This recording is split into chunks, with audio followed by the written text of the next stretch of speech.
You see them every day, right? In our homes, all over the internet. But what if I told you we've been looking at cats all wrong? Today, we're going to look at them through a totally different lens, an ancient symbol, the Ouroboros. You know, the serpent eating its own tail? And this isn't just some cool metaphor. It's a whole new framework for understanding the incredible paradox that is the domestic cat. I mean, every cat owner knows this feeling, right? One second, they're this purring ball of fluff on your lap. The very next, they're a tiny, ruthless assassin executing a perfect strike on a dust bunny. So what are they? A cuddly pet or a little killer? Well, the answer is yes! And getting why the answer is yes is the key to, well, everything. So, to unravel this whole mystery, we need a totally new way of thinking. We're going to call it the Ouroboros framework. And it all starts by seeing the serpent right there in your own house. Okay, so what is this framework? Basically, it's a model that sees the cat not just as a pet, but as this living, breathing paradox. It's a self-contained, cyclical system. Think of it like this. Everything your cat does, from chasing a laser pointer to kneading a blanket, is an output that immediately becomes a new input. It's this constant feedback loop between their wildness and their domestication, a self-regulating serpent of pure instinct. All right, so let's dive into the first, and maybe the biggest paradox of all. This one goes way back to the very beginning, to the moment cats first walked into our lives. Let's talk about the tamed wildcat paradox. This is the single biggest thing you need to know, the huge difference between cats and dogs. We didn't really choose cats. Nope. In a very real way, cats chose us. Think about it. While we were busy breeding dogs for all sorts of jobs, cats basically started their own domestication project, completely on their own terms. And it all happened in this perfect self-reinforcing loop. So picture this, about 10,000 years ago, we humans invent agriculture. Suddenly we have all these grain stores. What do grain stores attract?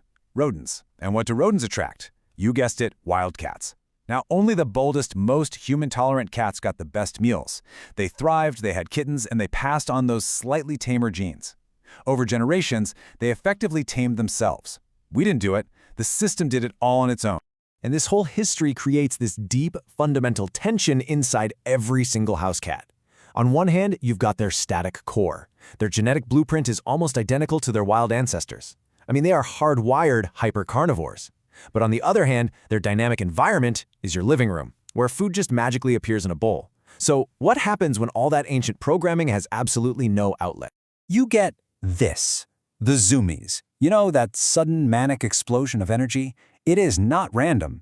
It's the system just discharging all that pent-up tension from the static hunting instinct.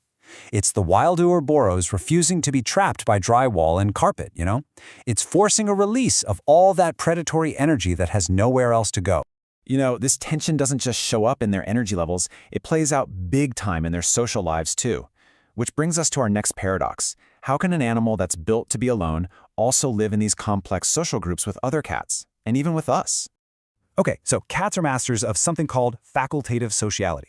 It's a fancy term, but it just means they can basically switch their social behavior on and off like a light switch. Their default mode, the solitary hunter, totally autonomous, self-sufficient. But when there are plenty of resources around, like in our homes, they can flip that switch and become social colony members, capable of forming really deep bonds. So how on earth do these naturally solitary creatures build a unified group? Well, they do it with chemistry, literally. When your cat rubs its face on you or on another cat, that's not just them being cute. It's a profound act of creating a shared identity. They're swapping pheromones, mixing their individual smells to create one single shared group scent. This scent is like their chemical team jersey. It says, "You're one of us. You are part of my Ouroboros." This brings us to our next big paradox, a constant push and pull that pretty much governs every single decision your cat makes. I'm talking about the tension between being a predator and being prey. See, a cat is what scientists call a mesopredator. That just means it's stuck right in the middle of the food chain. To a mouse, your cat is a terrifying apex predator. But to a coyote or a big hawk, your cat is lunch. So this means its brain is constantly running two completely different programs at the exact same time, hunter and hunted. And this is exactly why your cat can be stalking a toy with this look of supreme confidence one moment, and then a leaf blows past the window and sends it scrambling under the couch. The predator brain is all about being in control, confident. But the prey brain is hypervigilant, jumpy, and looking for danger everywhere, and these two are in a constant battle for control. So how does a cat solve this impossible conflict? How can it possibly be both a predator and prey at the same time? Well, it does it by being very, very smart about where it hangs out. The solution is the high perch, the top of the bookshelf, the back of the sofa, the highest platform on the cat tree.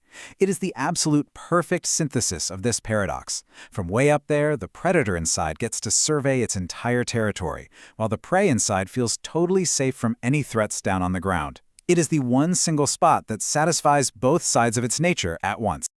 Okay, so we've laid out all these paradoxes.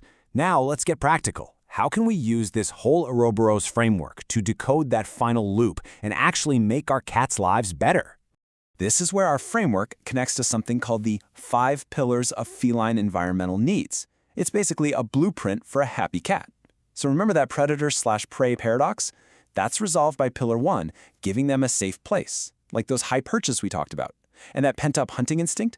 We satisfy that with pillar 3, lots of predatory play with toys, maybe some puzzle feeders. Then you've got pillar 4, which is all about building that social bond through positive, predictable interactions. And finally, pillar 5, which is so important, respecting their world of smell. That means avoiding harsh chemical cleaners that mess up their scent map. It's all connected. But what about our place in all this? In this loop? You know, we often think a purr is the ultimate sign of a cat's affection, but the Ouroboros framework points to something deeper, something much more primal. It's what we're calling the radiant chomp. This is that moment when a cat forcefully bunts its head against your leg or maybe even gives you a gentle, controlled love bite while you're petting it.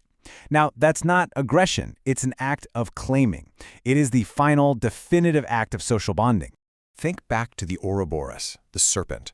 By marking you with its scent glands, by, in a way, consuming you with a symbolic bite, the cat is literally incorporating you, the other, into its own closed-loop world.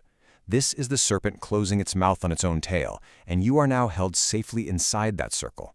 You're no longer an outsider. You are part of the self. And that leaves us with the ultimate feline paradox, doesn't it? That a gentle bite, an act that is fundamentally rooted in predation, can also be the most profound expression of love. It's a hunter, it's a pet, a solitary creature, and a socialite. The cat isn't just one or the other. It's the entire, beautiful, self-consuming loop, all at once.